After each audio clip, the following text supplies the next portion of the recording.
नमस्कार, मैं प्रतिभा शर्मा हरियाणा से और आप लोगों को पता है कि सबकी नजर जो टिकी हुई है वो है विधानसभा चुनाव पर।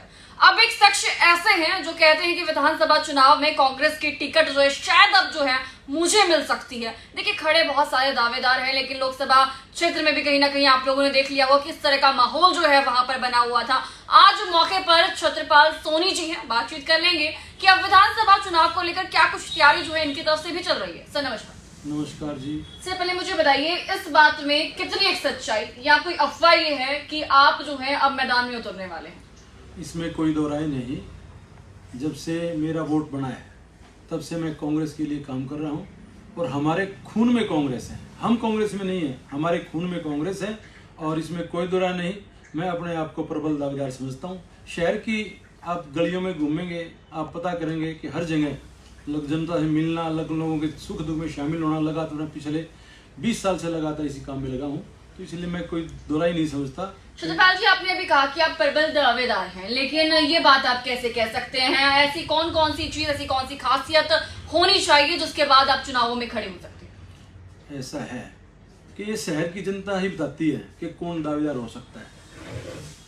जिस हिसाब से हम लोगों के बीच में रहे हैं, चाहे शहर की किसी भी समस्या की बात हो, चाहे किसी एक क्षेत्र में सीवरेज की समस्या हो, कहीं पानी की समस्या हो, चाहे बिजली की समस्या हो या कोई और समस्या हो, हम जन समस्याओं को लगातार समय समय पर उठाते रहे। विपक्ष का काम लोकतंत्र में एक ही होता है कि सरकार अगर किसी चीज के लिए नाकामयाब रही हो, वो सरकार तक, जनता की आवाज सरकार तक पहुंचाने का काम करना विपक्ष का काम होता है और उस काम को लगातार हम करते रहे। जनता के बीच में रहकर जनता की आवाज उठाने का मैं लगातार काम करता हूँ। मैं समझता हूँ मेरे से पर्याप्त कोई दावेदार नहीं हो सकता। ठीक है, तो आपका कहने का मतलब ये है जो यहाँ की आम जनता के हित में काम करे वही कहीं ना कहीं दावेदार जो है सही कहलाएगा, और आप मानते हैं कि आप उनमें से एक हैं, आप इस बात को मानते हैं। लेकिन एक बार बताइए, क्या लगता है कांग्रेस की तरफ से टिकट मिलना कितना एक आसान, कितना एक मुश्किल? ऐसा है, आवेदन करना और दावा करना मेरा काम है। कांग्रेस ने तय कर दिया है कि जिस प्रकार से लोकसभा का टिकट जो है ना सर्वे करवा कर दिया गया था, और उसी के आधार पर आगे विधानसभा की टिकटें दी जाएंगी, ऐसा मानने में, सुनने में आ रहा है। तो मैं समझता हूँ अगर सर्वे होगा तो शहर की जनता में इसमें कोई दो राय नहीं, बदलाव की एक बयार है। शहर में चर्चा है, शहर में बिल्कुल पूर्ण रूप से चर्चा है कि शहर में बदलाव की बयार है। अब की बार छत्रपाल सोनी। अरे क्या बात है। मुझे एक बात और बताइए, अभी हाल ही में जो चुनाव गए यानी लोकसभा के चुनाव, जिसको लेकर लोगों में तहलका था इस बात में कि आखिरकार बीजेपी जीतेगी या इंडिया गठबंधन जीतेगी, तो उस वक्त क्या लग रहे थे? हौसले क्या उस वक्त भी बुलंद थे जहां पर एक तरफ रणजीत सिंह चौटाला जी खड़े हुए थे?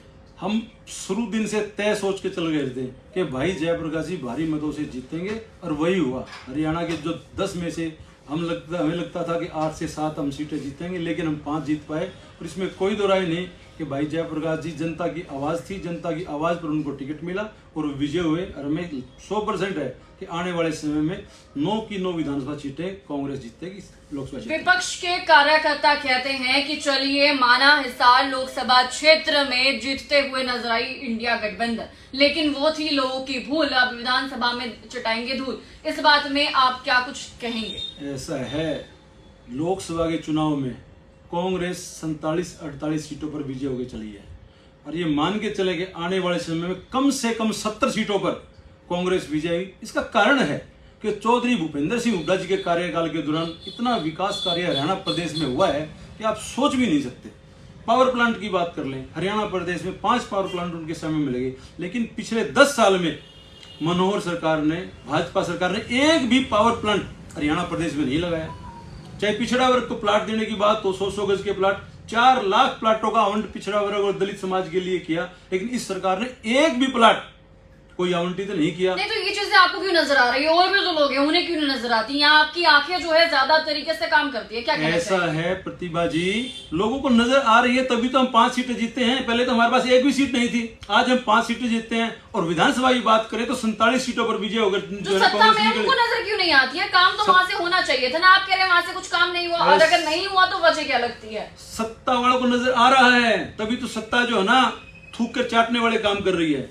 कुछ ही दिन पहले लगातार मनोहर लाल जी कहते थे कि पिछड़ा वर्ग की क्रीमी लेयर जो सेंट्रल गवर्नमेंट ने 8 लाख की हुई है, इन्होंने 6 लाख कर दी थी। और हमने लगातार प्रदर्शन किए, कोर्ट तक में हम गए और 6 लाख को आगे बढ़ाने के लिए बिल्कुल मना कर दिया कि ये नहीं होगा।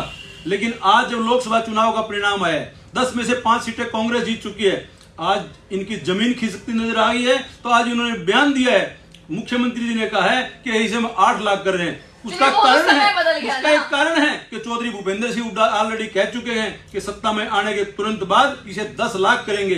क्यों? आज जो है ना इनको नजर आने लगी, इनको जमीन खिसक गई है।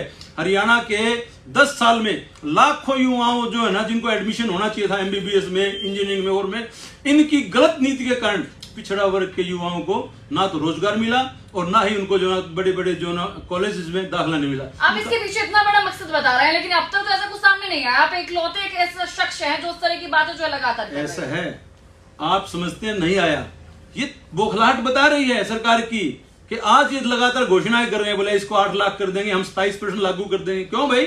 10 साल तक कहां थे जब पिछड़ा वर्ग के युवाओं को नौकरी से जो ना मरहूम किया गया, दाखिले से मरहूम किया? एक ये जो है ना कौशल रोजगार योजना है, क्या है ये? स्पेशल एक टारगेट किया गया था कि किस प्रकार से पिछड़ा वर्ग और दलित समाज के युवाओं को नौकरी से वंचित किया जाए, क्योंकि इसके अंदर कच्ची नौकरियां लगाई जाती हैं और इसके ऊपर कोई आरक्षण की जो ना स्कीम लागू नहीं है, जिसके कारण पिछड़ा और दलित के लोग जो हमारे युवा हैं उनको जो है ना नौकरी से जो है ना मरहूम किया गया। चलिए सर, मैं हाल ही की बात करूं, पेपर लीक का मामला लगातार आता है, तो उसको लेकर भी क्या आप सत्ता में जो सरकार है उसको लेकर भी टारगेट करते हैं क्या? ऐसा है, इसमें तो कोई दो राय नहीं। सरकार जिसके जिम्मेवार तो वही लोग है ना, कोई विपक्ष तो ना जिम्मेवार है कि विपक्ष ने थोड़ा लीक करवाया है। आज पूरे हिंदुस्तान में यूथ कांग्रेस इसके खिलाफ प्रदर्शन कर रही है, संसद का आज घेराव कर रही है, क्योंकि इसके जिम्मेवार भारतीय जनता पार्टी और मौजूदा सरकार है।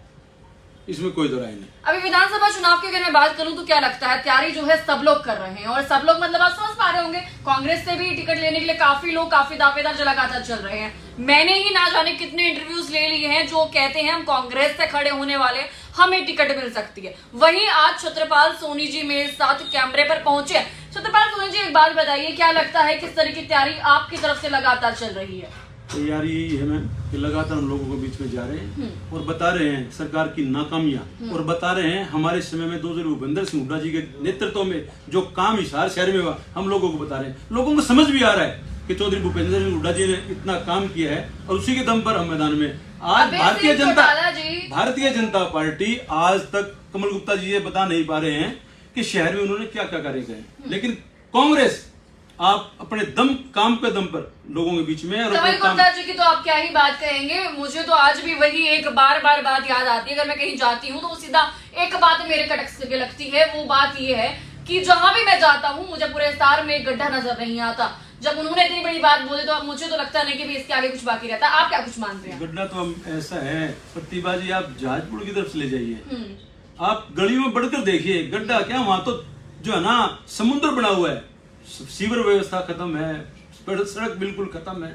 आप देखो सही, हर रोज आंदोलन हो रहे हैं, लोग सड़कें जाम कर रहे हैं। कल परसों भी जो है ना बाराकवाट रोड पर उधर जाम था, मिलगेट रोड पर जाम था, तो लोग अपने आप दिखाई दे रहा है। चलिए, अब जब हम बात कर ही रहे हैं, हाँ मैं धरातल पे आती हूँ, जब हम बात कर रहे हैं धरातल पर एक मामला बहुत हाईलाइटेड है और वो मामला है कहीं ना कहीं फिरौती की मांग का। क्या इसको लेकर भी कोई बातचीत आप करेंगे या फिर सिर्फ विधानसभा चुनाव पर ही नजर आपकी रहने वाली है? ऐसा मैं बता देना चाहता हूँ, पिछले 10 साल में हरियाणा प्रदेश की हालत बिहार से भी गंदी हो गई है। कानून व्यवस्था बिल्कुल जीरो हो चुकी है। लगातार पिछले 2-3 दिन में देखो शहर की हालत क्या है। हिसार शहर भय के साए में जी रहा है, हर व्यापारी परेशान है कि किस प्रकार से हमारी सुरक्षा हो, लेकिन सरकार बिल्कुल फेल है। हरियाणा के प्रदेश प्रत्येक क्षेत्र में फिरौती और जो है ना डकैती घटनाएं लगातार बढ़ती जा रही है, लेकिन सरकार नाम की कोई चीज हरियाणा में नहीं है। अगर कहीं भी 1% भी सरकार को कोई शर्म है तो मुख्यमंत्री जी को तुरंत प्रभाव से अपना इस्तीफा दे देना चाहिए कि मैं संभालने में असमर्थ हूँ।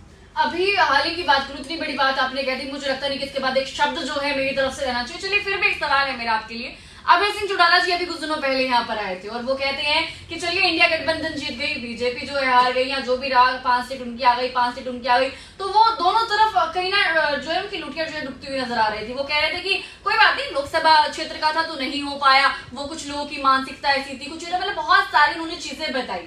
लेकिन वहीं अगर विधानसभा की बात करूं तो वो कहते हैं कि विधानसभा में अब मैं दिखाऊंगा कि आने वाले समय में क्या होगा और मैं जो हूं सबको हराने का काम करूंगा। क्या लगता है इन शब्दों से, क्या लगता है भारी भरकम शब्द है कुछ? ऐसा है, हुड्डा साहब समय समय पर कहते रहे हैं दीपेंद्र जी बताते हैं कुछ पार्टियां वोट कटुआ पार्टियां हैं, उनसे बचना चाहिए। इस प्रदेश की खुशहाली, तरक्की और विकास के लिए एकमात्र कांग्रेस और एकमात्र चौधरी भूपेंद्र सिंह हुड्डा ऐसी शख्सियत है कि जिनके नेतृत्व में हरियाणा प्रदेश पुनः हिंदुस्तान का सबसे अव्वल प्रदेश बनेगा।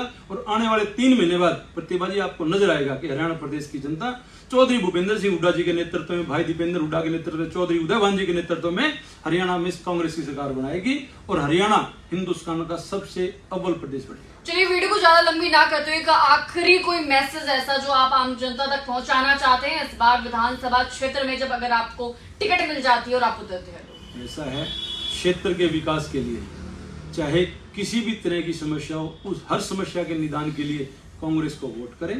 कांग्रेस के टिकट पे जो है ना जिताने का काम करे। हरियाणा प्रदेश में चौधरी भूपेंद्र सिंह हुड्डा जी के नेतृत्व में सरकार बनाने का काम करे। ये बहुत बहुत शुक्रिया सर, बातचीत करके काफी अच्छा लगा। और बता दूं कि आम जनता के मुद्दों को उठाने का काम जो है अब किसी ना किसी को तो उठाना ही था। तो मुझे लगता है कि छत्रपाल सोनी जी ने जितनी बातें कही हैं, यानी कि अगर मैं बात करूं इनके बीच में रहकर ग्राउंड लेवल पर उतर कर काम करना और उनके बारे में जानना कि उनको दिक्कत कहां पर आ रही है, किस तरह के काम जो है जल्दी से जल्दी होने चाहिए, तो वो विचारधारा जो इन्होंने अपनी प्रकट की है। लेकिन आम जनता जो इस वक्त मुझे लाइव देखिए वो कितनी एक संतुष्ट है, अपनी राय जरूर रखिएगा। वीडियो को शेयर करना ना भूलें और बने रहिए मेरे साथ।